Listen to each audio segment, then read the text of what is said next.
Plot sama. Teman-teman kalau yang belum tahu ya, Plot sama ini penulis Tuh, oh kakak. kau ya. boleh Sama aja sama. Mas. Ya. Oh ya belum. Yang belum tahu, Mas Sama ini penulis buku ya, macam-macam. Ada buku band juga ya, banyak buku ngebahas tentang band gitu. Terus apa lagi Mas kesibukanmu sekarang Mas? Sekarang sibukkan tetap nulis-nulis sih. Tulis artikel di media, terus ya itu sih. Terus sekarang ya nulis sama di Rekam Jaya, kegiatan sehari-hari. Rekam Jaya nanti kali ini kita aku lagi di Rekam Jaya, jadi kalian nanti boleh main-main ke Rekam Jaya, lihat-lihat koleksi kaset, vinyl, CD-nya Rekam Jaya, juga ada merchandise-nya juga. Main-main. Mas, aku mau tanya ini nih. Mungkin banyak yang teman-teman belum tahu yang kayak mulai kapan sih Mas kamu suka menulis atau ngumpulin arsip-arsip tentang band-band? Kalau nulis itu mulai pas bikin fanzine dulu ya. Aku dulu bikin zine itu Mindless namanya. Itu diajak sama April. April itu vokalisnya SMBK. Nah, dia yang pertama kali ngajak aku, ngapain ya, yuk bikin zine yuk. Seperti itu. Setelah kita ya mungkin sebelumnya cuma tahu zine dari ada kemarin dulu dari Bandung, ada program, kemudian sering baca kayak Massimo Rock and Roll, Broken Existence, itu zin dari luar, zin hardcore gitu. Itu tahun berapa tuh? 96 akhir pertengahan. Itu kamu gimana dapat zin itu? Apa harus ke komunitas atau gimana? Iya, itu dapat ceritanya. Dapatnya sih fotokopi. Oh, dulu ada teman, salah satunya itu Iwan Imus yang di Gang Songo itu, Iwan Stolen Passion. Dia nggak tahu dapat dari mana, punya banyak itu beberapa zin. Akhirnya kita kebetulan agak suka baca kan. Ya udah aku pinjem, aku fotokopi. Kemudian teman-teman kayak April juga punya beberapa majalah-majalah metal atau katalog metal gitu. Biasanya dikirimin ya hasil koresponden gitu. Tapi kamu tahu tahun 96 itu di Malang udah banyak Mas band-band gitu? 96 udah banyak? Band-band underground ya? Iya. Punk hardcore ya, tapi mungkin nggak sebanyak sekarang, tapi lumayan lah, 30-an itu ada kalau anak-anak bikin acara festival gitu-gitu lah. Terus itu kayak kalau musik boleh lah lebih gampang. Kalau zin kan lebih susah Mas di tahun itu. Susah. Iya. Kalau di Indonesia ya masih sedikit. Waktu itu di zaman itu sih yang aku ingat Regogram itu dari Bandung, itu dia duluan. Ya mungkin sekitar 94 itu udah ada, 94-95. Aku nemunya 95 Regogram itu pas aku di Bandung. Kemudian pas era itu juga ada Brembos itu dari Jakarta. Itu sih juga yang bikin Wembley, yang kemudian ada di Rolling Stone, manajernya Seringai. Ya Jogja punya Megaton. Ya itu satu zaman sih, satu generasi pas bikin zin di awal. Oh itu bergeraknya berarti barengan itu Mas? Barengan, kebetulan saling kenal. Ya standar lah anak-anak ketika main ketemu ternyata kamu bikin zin. Selain ngobrolin band-bandan pasti di satu kota itu ada orang-orang atau sekelompok orang itu yang kegiatannya bikin zin karena nggak bisa main band dan lain sebagainya. Nah, jadi akhirnya gitu. Nah ini ketemu ngeling akhirnya barter tukeran zin gitu. Tapi kalau tahun 96 apa Mas lagi rame apa, musik apa yang masuk ke Malang? Underground sih, ya metal ya, metal, punk, hardcore, 3 itu aja sih. 3 itu. Nah, yang paling rame ya, yang kelihatan di luar itu ya banyak. Ya kayak pop kan itu, bayangin 96 itu kan ya, ayo label mungkin band-band besarnya ya kayak Dewa, Sela, Gigi kayak gitu kan. Tapi kan yang di root bawah tanahnya ya anak-anak itu sudah ada aplikasi rock dan pop kayak gitu. Di antara 96 sampai masuk 2000 lah. Kalau itu tahun 96 gitu, kalau ngumpul-ngumpul di mana tuh Mas dulu Mas? ngumpul-ngumpul dulu anak-anak macam-macam nih. Kadang di kampungnya masing-masing, kadang di rumahku ada beberapa, tergantung circle-nya ya. Kadang ada yang ngumpul di kabupaten, ada anak metal-metal itu biasanya. Mas Budi itu. Terus yang mitra dua juga kan era-era itu, atau setelah itulah 97, 98 itu kan biasanya tiap anu itu ada. Nah tapi kalau di era itu lucunya anak-anak circle-nya itu ngumpulnya itu terbentuknya itu kalau nggak dari kampungnya sendiri, sama dari sekolahan. Jadi sekolah, kebetulan sekolahan itu banyak anak bandnya, banyak anak underground lah katakan SMA 7. Oh sama 7. Ada Didit No Man's Land, Bobel Rotten Pop, banyak deh. Temen-temennya anak band semua, ada anak-anak sekarang, upstate kayak gitu. Akhirnya ya belum ada medsos loh ya saat itu kan komunikasinya lewat mana? Kebetulan yang sangat mempengaruhi itu ya teman-teman pergaulan di sekolah atau di kampung. Kalau emang di kampungnya banyak anak mudanya biasanya. Terus biasanya gitu. Kalau musik kamu dari waktu di zaman sekolah dulu itu apa mas? Kok bisa tahu musik yang underground gitu gimana? Kalau musik Tahu dari mana gitu? Itu kan maksudnya kan nemunya dari mana ya? Pertama toko kaset sih. Toko kaset itu dulu masih lumayan. Kayak aku dulu gak sering ke kawan, toko kaset kawan itu di Malang Plaza. Kalau sekarang udah nggak ada. Itu ya. Itu yang di bawah kan sih? Yang di bawah buat di luar itu ya? Itu. Oh iya. Samping sekarang jadi HP itu. Iya. Itu paling nemunya di situ. Dan kebetulan kan era-era itu ya kebetulan aku awalnya suka musik rock, kemudian jadi heavy metal, kemudian nemu yang lebih ekstrim lagi, thrash metal dan death metal kayak gitu. Era-era itu ya kan zaman-zamannya Metallica, Anthrax, Slayer, Sepultura, Predator itu ada semua di toko kaset sih. Termasuk update juga berarti ya? Termasuk update, lebih banyak lah dibandingkan untuk hari ini. Udah susah ya. Tapi dulu banyak sih sebenarnya untuk kaset-kaset. Iya ada distributornya kan di sini, Indo Semar kayak gitu-gitu. Itu kan mungkin meskipun nggak semua tapi didistribusikan lumayan luas, lumayan gampang sih. Kita mau cari kaset Covid atau Exploited itu ada semua di toko kaset. Ya itu harga yang begitu ya lumayan lah, masih terjangkau. Tapi masih terjangkau. Tapi untuk kita yang sekolah ya harus nabung dulu lah, paling enggak. Dibandingkan harganya saat ini kan udah lumayan juga. Paling dapatnya dari situ. Yang lain-lain dapatnya dari zin-zin itu, atau dari teman-teman yang suka koresponden. Didit itu suka, Didit No Man's itu. Kemudian Bobel, April, dia sering ngirim ke label gitu. Dulu trik kita ya minta katalog kayak gitu, biasanya dikasih bonus CD promo atau ini band apa kan. Dari majalah-majalah itu kan kita jadi tahu ada band ini. Kalau dulu zinnya itu gimana mas? Masih apa ya? Kalau di Malang fotokopian atau udah cetak mas? Fotokopian. Itu fotokopian ada di situ arsipnya. Itu fotokopian kita fotokopi paling 5-10 kalau habis nanti fotokopi lagi. Dan era-era itu kan nggak tahu anak-anak juga kadang-kadang ikut membantu ya. Sampai sekarang saya nggak tahu misalnya edisi pertama atau kedua itu laku berapa nggak tahu karena kita fotokopi biasa. Ada teman-teman yang beli paling cuma ganti ongkos produksi cetak aja kok. Paling aku jual nggak salah waktu itu 3.000 lah katakan. Nggak tahu nanti sama anak-anak itu biasanya difotokopi lagi sebarin di komunitasnya.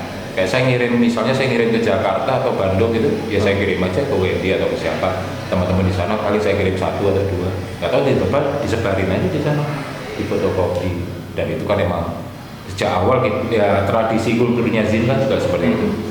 Kalian bebas untuk memperbanyak dengan mengkopi, selama itu buat siar penyebaran informasi. Terus kalau berarti malah termasuk ini ya, termasuk dicari juga ya sama orang-orang di sana. Maksudnya orang mau membaca, mau tukar informasi gitu ya, cari informasi. Itu dulu sih semua kota waktu itu. Maksudnya ya kita butuh juga informasi dari kota-kota lain. Ya karena nggak ada internet dan bagaimana itu. Akhirnya informasinya kan kita tahunya paling dari SIM atau dari teman-teman di luar kota. Akhirnya kita kita nyari informasi seperti apa sih musik underground di Surabaya ya. Biasanya yang punya data atau arsip-arsipnya itu yang scene maker di sana. Jadi kita saling kontak lah. Kalau kalau ini kalau di Malang dulu ngebahas scene-nya lokal semua berarti. Porsinya kebanyakan lokal, mungkin 70-60% itu kebanyakan band lokal. Standar sih paling sekitar profil, liputan acara, wawancara, review. Sisanya ya band-band mungkin dari Bandung, kebetulan kan yang ngasih demo kayak gitu, masih musik, tick trading dan lain-lain. Terus itu kalau di tahun segitu itu mas, gimana caranya kayak misalnya tukar informasinya? Ini kita di Malang ada scene ini nih, gitu. Berarti mas sama ke luar kota juga, ke kota-kota ke Jogja, ke Bandung gitu-gitu. Kadang-kadang. Kalau kebetulan kan aku sempat tinggal di Bandung tahun pas era itu, jadi mungkin saya lebih gampang untuk mengumpulkan informasi di Bandung gitu untuk disebarkan di Malang. Begitu juga sebaliknya, teman-teman di Malang biasanya sering kirim-kirim informasi ataupun produk lah, barang demo dan lain ke Bandung itu biasanya ya juga saya sebarin di Bandung gitu. Sisanya ya koresponden, surat menyurat. Sisanya ya mungkin mampir main-main kalau keluar kota. Kalau kebetulan ada band yang main, makanya dulu kalau band main keluar kota itu seneng, supporternya banyak biasanya, ikut ya, salah satunya itu udah Waru bisa satu gerbong dulu kalau main ke Bandung ke Jakarta kan kayak gitu, nonton Home, No Man's Land ya paling ikut itu. Band ini main Antipati main di Jogja, melok ngaku kru semua, jumlahnya 3/3 ya gitu. Mungkin kan dari situ kan salah satunya ada yang dapat informasi dan sebagainya, saling bertukar informasi. Terus taunya zin lokal ini diapresiasi gimana mas? Nggak tahu juga. Maksudnya diapresiasi ya nggak tahu ya, selama ini bikin ya katakanlah habis terus difotokopi, produksi ulang lama-lama nggak tahu kok tiba-tiba ada anak Sumatera atau anak Medan tiba-tiba kirim surat, ini tahunya dari mana. Kita kadang sampai gitu ya, sampai segitu, sampai dulu sampai Asia Tenggara juga, sampai Malaysia tiba-tiba kirim kayak ya standar kirim surat, nulis scene report dan sebagainya. Di kotamu ada band apa aja, siapa aja yang bikin demo, siapa aja, pertanyaannya gitu-gitu karena nggak tahu informasi. Sama ketika koresponden dengan orang Filipina waktu itu pernah ya seperti itu modelnya. Halo, saya siapa, Robert dari Manila dan sebagainya, saya tahu alamatmu dari baca di sini, tahunya juga dari mana. Ya hal-hal seperti itu masih misterius waktu itu. Ini tahunya dari mana? Dapat dari mana? Dulu kan yang masih ya di sini kan ada flyer juga kayak gitu, ada alamat. Biasanya kontak band juga caranya carinya dari situ. Itu padahal sini itu gimana mas? Kolektif atau uang pribadi gitu mas sistemnya? Uang kolektif sih, patungan lah ya. Patungan kebetulan beberapa teman patungan. Ya udah bikin berapa dulu, 10 dulu. Paling jualnya kita standar dari end to end pas nongkrong, pas ada gig kayak gitu. 10 udah habis ya udah besok produksi lagi. Ya. Di saat itu komunitas ngedukung juga nggak sih mas? Ada scene kayak begitu tuh senang nggak sih? Betul. Mas era itu juga akhirnya di Malang muncul banyak kok scene. Ada Escort yang punk hardcore itu, jadi teman-teman circle punk hardcore bikin scene sendiri yang isinya punk hardcore. Kemudian anak-anak libertarian, namanya Udin, Baptis dan kawan-kawan itu bikin kemerdekaan. Ada Desosa, nah dia kita ya di Malang banget gitu Mas era, dan semuanya fotokopian ya. Fotokopian. Di rentang antara 96 sampai 2000 lah. Banyak juga, meskipun dia terbitnya nggak tentu juga ya, ada yang 3 bulan sekali, 6 bulan sekali. Aku aja cuma yang main flash itu 2 tahun, cuma 3 edisi sebenarnya. Edisi keempat udah bubar redaksinya. Apa tuh mas? Kendalanya apa mas? Biasanya yang bisa bikin kayak begitulah nggak dilanjutin lagi deh, nggak lanjut. Udah kesibukan ya, udah masuk di era aku bubar itu di 98 sekitar, maksudnya April udah mulai sibuk dengan main bandnya, mulai ekstrim dikit lagi kenceng-kencengnya. Yang lain juga segitu, ada mulai masuk kuliah lah dan sebagainya. Kan mulai masih SMA waktu itu aku bikin sih. Udah mulai kuliah, mulai ya kesibukan yang lain-lainnya. Berarti mulai Tapi scene masih dari SMA. Siapa? Mulai buat scene ini dari waktu Iya, dari SMA. SMA. Dulu apa yang bikin kamu apa ya? Dapat referensi dari mana Mas yang misalnya, wah ini pengarsipan nih penting gitu, bikin scene gitu. Itu dapat referensi dari mana? Terus kayak apa sih yang bikin kamu pengen buat kayak begitu, yang maksudnya ada apa memang udah tahu oh nih nanti bakalan dicari orang nih? Kalau dulu sih nggak kepikiran untuk mengarsipkan kayak gitu-gitu. Kebetulan saya cuma suka koleksi zine, newsletter, ya kaset CD lokal kayak gitu-gitu. Nggak kepikiran sih kalau ini nantinya bakal jadi arsip, kemudian mungkin dikatakan berguna untuk beberapa tahun ke depan kayak gitu. Ya nggak kepikiran juga, baru sadarnya ya akhir-akhir ini juga. Oh ya ternyata ya ada gunanya ya. Ketika saya masih sampai sekarang kan masih menulis, akhirnya kebetulan butuh referensi literatur atau data-data yang dari era katakanlah 2005 ke belakang, otomatis bukanya dari majalah-majalah itu atau dari arsip-arsip itu. Ini ketemunya sih di situ. Dulu sih sama sekali nggak punya tujuan atau misi untuk mengarsipkan. Kebetulan ngumpulin aja, kebetulan suka koleksi, simpen aja di kamar di rumah. Dari sini itu juga akhirnya ini ya, ngebuka relasi juga kali Mas. Jadi nambah teman gitu kan, antar kota. Mengurangi pengeluaran. Biasanya kalau bikin jin itu gampang dong, dikasih CD. Demo ya. Oke. Apa yang buat Di-review. band apa yang kamu dulu sempat dapat demonya terus dan sekarang bandnya udah besar atau sempat Dulu ya besar? dapat semua sih, Burger Kill, Jasad.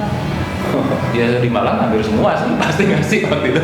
Lari nama si April 19 buat SRD ganti party Pegundal, saya masih ngasih sih. Dan itu emang udah standar sih kayaknya di era band-bandan waktu itu, mungkin sampai sekarang kan media biasanya dapat apa ya privilege seperti itulah, mereka dikasih untuk harapannya biar dimuat, ditulis atau direview seperti itu kan.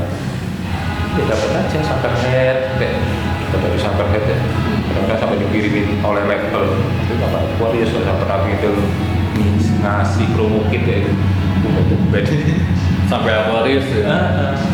itu kadang diundang, Wah, diundang main kayak gitu, maksudnya diundang nonton, Iya. liputan kayak gitu. Pas bikin cek diundang meliput Sondrenalin, apa itu? Tak sih meliput Sondrenalin, udah aku berangkat aja. Ya, ini ya menyenangkan ya, jadinya tanpa disadari itu malah bawa keuntungan buat Ya buat pengalamannya, sebagai pengalaman sih ya oke aja. keren. Makanya dipanggilnya Lord Sama. Ya memang bapaknya ini nih, bapaknya skena musik Malang berarti ya. Enggak, mitos itu. Tapi yang masih orang Malang yang masih aktif ngumpulin pengarsipan, menulis Mas. Kamu aja tuh ada siapa? Itu Ilman. Oh iya Irman, iya. Ilman itu malah mengarsipkan dia, lebih komplit sih dia. Generasi penerusnya banyak kan? Yang sekarang banyak sih kalau Ilman yang kita kayaknya ada Romi di sana. Mulai banyak sih. Belakangan mulai mikir, mulai apa ya? Maksudnya pengarsipan jadi mulai dipikirkan, mulai jadi satu hal yang penting. Banyak aku lihat di kota-kota lain juga, di Jogja kemarin, Jogja paling banyak, Bandung, Jakarta, Bali ya gitu. Jadi mulai ada yang udah terjun bergerak dan fokusnya emang pengarsipan. Kalau dulu belum ada. Iya.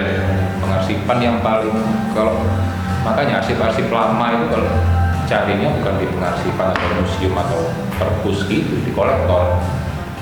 Banyak kan makanya koleksi pribadi kan gitu. Kalau saya kebetulan mungkin koleksinya masih seputar kalau zin musik aja dan musik underground gitu, seperti itu, musik cerdas kayak gitu. Itu yang masih saya koleksi dari dulu sampai sekarang. Tapi kalau zin kan sekarang bentuknya macam-macam, ada zin fotografi, seni rupa dan lain-lain. Nah itu dikumpulin semua sama Ilman. Oh. Semua genre. Kalau di zaman Malang dulu nih Mas, tahun itu scene apa yang paling ditunggu-tunggu sama orang-orang? Di Malang. Itu lebih nungguin lokalnya apa Scene lokalnya. lebih senang dapat scene dari luar kota? Scene lokalnya sih yang paling gampang tentunya ya. Kalau aku dulu suka kemerdekaan sih. Kemerdekaan. Soalnya nggak di situ nggak bahas musik aja. Kemudian kan era-era itu ya punk, kemudian banyak bahas soal anarkisme dan lain-lain. Aku dapat banyak wawasan dan informasi. Nggak sudah ngomongin musik tapi pergerakan dan sebagainya, movement-movementnya seperti itu. Kalau saya pribadi sih lebih banyak di situ. Sama kayak Escort juga. Nah kebetulan kenal juga sama teman-teman. Mungkin kalau asupan punk hardcore saya akhirnya referensinya ke Escort-nya, ke Raffi dan kawan-kawan itu, karena saya tahu maksudnya wawasan punk hardcore-nya lebih jago lah, Luas. pasti referensinya oke nih ya, ketika dia nulis band ini harus dicari, harus dengerin itu sih. Nah, kamu nyari band-band itu gimana caranya? Caranya Karena kan belum ada internet, masih belum ada internet, dia nanya siapa yang punya. Kalau dia nulis pasti dia punya. Oh, Di sini gitu. tuh kan ada dia nge-review apalah sik atau apa ya. Jadi Crash. itu kamu suratin gitu. Oh iya, luar kota iya. Atau kalau enggak saya nitip gampang lah yang itu. Tapi kalau yang dalam kota ya tinggal ngecek aja. Raffi nulis ini pasti dia punya gitu. Nanti saya samperin. Ya ngerekam, direkam kaset. Kalau enggak ya numpang dengerin lah. Enggak gampang juga kan mau ngerekam beli kaset kosong dan dengerin. Tahu Dead Kennedys, Jasuke juga dari teman-teman itu. Karena tuh kaset nggak ada. Gitu. Kalau yang luar kota iya. Luar kota itu dulu ada anak itu. Keluar kota bisa modal kaset kosong 30 biji. Pulang-pulang merekam, saya ingat di rumah Eben baru kecil, merekam punk hardcore mulai Minor Threat dan lain-lain sampai ke metal, sampai ke black metal. Pulang-pulang buat 30 kaset, hampir 50 mungkin kaset rekaman. Ya itu yang disebar-sebarin di Malang. Oh ini di Malang nggak ada. Dan itu sistemnya barter juga kan. Mungkin anak Bandung, anak Jakarta, dia nggak punya ini, nggak punya blujeria, nggak punya apa. Ada di situ. Kan kulturnya tracking seperti itu. Mau punya apa yuk barter. Asik ya, malah lebih seru ya sebetulnya daripada Lebih zaman seru. sekarang ini. Iya karena kan lebih ketemu darat lah. Iya. Ada secara fisikal harus ketemu, kalau mau sharing-sharing itu harus ketemu, tatap muka, harus ngobrol seperti itu. Dan lebih susah, kan lebih rumit kan. Iya, benar. Kita mau cari daerah harus ke Jakarta kan. Ya, sekarang kan tinggal berapa menit udah dapat kita apapun. Sekarang kan udah lebih praktis. Itu aja. Salut sih kayak bikin scene zaman dulu kan nggak gampang ya, kayak kamu bilang tadi benar-benar yang dari majalah potong-potong terus kayak misalnya foto-foto gitu gimana mas? Foto-foto band lokal Malang Foto-foto ya di scene-nya itu. dari teman-teman yang fotografer sebetulnya cuma ada 1, 2, 3 masih sedikit lah kan apal yang punya kamera nggak semua, dan kameranya pasti analog, Iya, benar. pasti film, kita nggak tahu hasilnya nanti Kayak ngeblur semua atau gelap atau kobong ya. Dari itu biasanya pinjam-pinjam. Aku ingat paling era-era itu kalau pinjam foto itu ke Denny, Oh, itu yang punya Denny Malik, kemudian ke Mas Deki. Mas Deki dulu kan udah mulai memotret di Insomnia gitu. Iya. Lalu juga teman-teman itu yang kebetulan kita tahu biasanya pas kalau ada gigs kan konser itu bawa kamera bisa, tapi nanti fotonya jadi Gitu ya. jadi tetap aja di fotokopi ya gelap juga Gelap. hasilnya nggak apa-apa lah daripada nggak ada. Tapi ada gitu ya. Iya. Daripada nggak ada. Ini dari sini di sebenarnya yang paling sadar dokumentasi itu No Man's Land dan pengarsipan. Dia sejak dulu itu sudah mikir sejak awal-awal main. Aku diceritain di bukunya juga dia cerita. Dia sejak awal itu menganggarkan harus ada fotografer. Padahal di era itu Iya. nggak ada ya kan. Di era itu susah, susah, tapi dia punya anggaran dibanding lainnya kan anggaran minum atau kan apa kan alkohol dan lain. Dia punya anggaran fotografer gitu. Ridersnya. Iya, ridersnya. Dan dia tiap main pasti ada fotonya. Bisa gitu. Karena itu berarti dia kan udah sadar dari awal tentang pengarsipan dan lain-lain, dan dia masih nyimpen kayak tanda peserta, pen ID card kayak gitu, tiket, karcis. Meskipun itu masih disebut nomennya, tapi itu udah luar biasa sekali sih.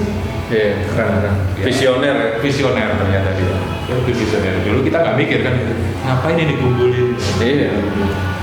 Keren Mas. Terima kasih ngobrol-ngobrol. Sampai ketemu lagi. Sehat-sehat. Sehat-sehat.